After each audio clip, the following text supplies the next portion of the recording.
মনের ভিতরে এক বস্তা হিংসা রেখে আসছেন ফেসবুকে কাজ করতে। ফেসবুক আপনার জন্য নয়।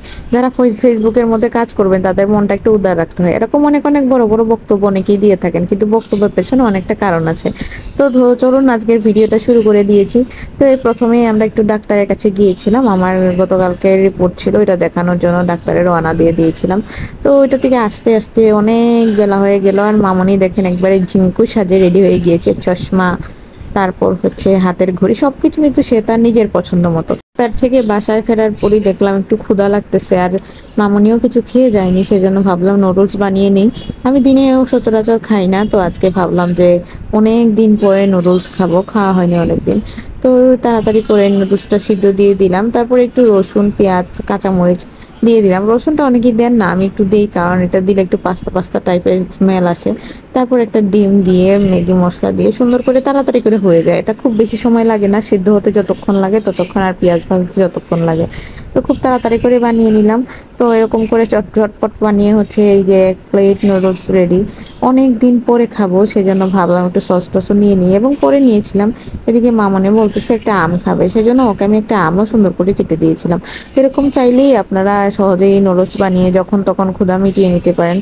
যাই হোক, আম, তারপর হচ্ছে নুডলস সব কিছু রেডি। এবার হচ্ছে আমরা মা মেয়ে খেয়ে নিলাম। তো আর ভাববো কি রান্না করবো, কি রান্না করবো, ভাবতে ভাবতে দেখি আবার আমার হাজবেন্ড দেশি মুরগি নিয়ে আসছেন। তো ভাবলাম যে একটু দেশি মুরগি রান্না করে ফেলি আজকে।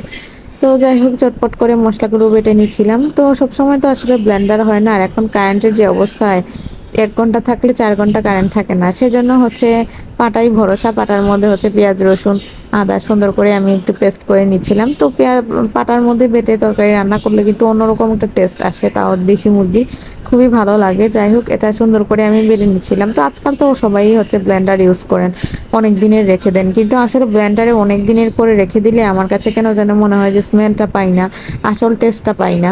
তো যাই হোক, এদিকে বাটাবাটির কাজ সেরে নিলাম। তারপর মাংসগুলো ভালো করে ধুয়ে জল ঝরিয়ে নিয়েছিলাম।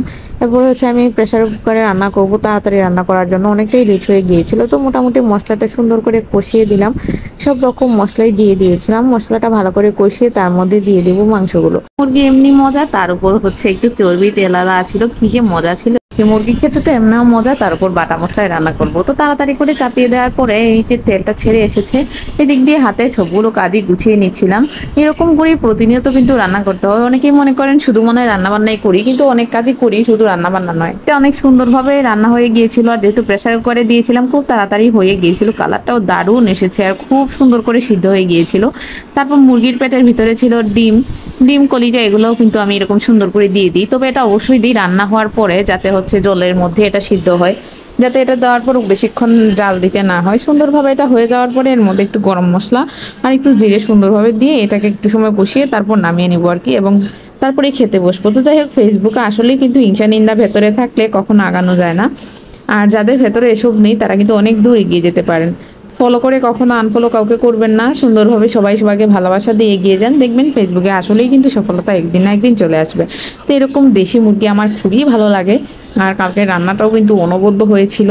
তো যাই হোক, আমি আসলে যেদিন ভিডিও করি সেদিনের সাথে সাথে ইনস্ট্যান্ট ভিডিও দেওয়ার চেষ্টা করলেও হয়ে ওঠে না, সেজন্য হচ্ছে আগের দিন এটা পরের দিন দিই আর কি। যাই হোক, সুন্দর করে রান্নাবান্না হওয়ার পরে গরম ভাতের সাথে একটু সালাদ আর একটা লেবু নিয়ে সুন্দর করে বসে পড়লাম খেতে। তো কেমন লাগলো বন্ধুরা আমার এই শর্টকাট ভাবে রান্না করার ভিডিওগুলো? অনেক চেষ্টা করে যাচ্ছি, কিন্তু ভিডিওতে আপনাদের ভালোবাসা পাচ্ছি না। পাশে থাকবেন প্লিজ।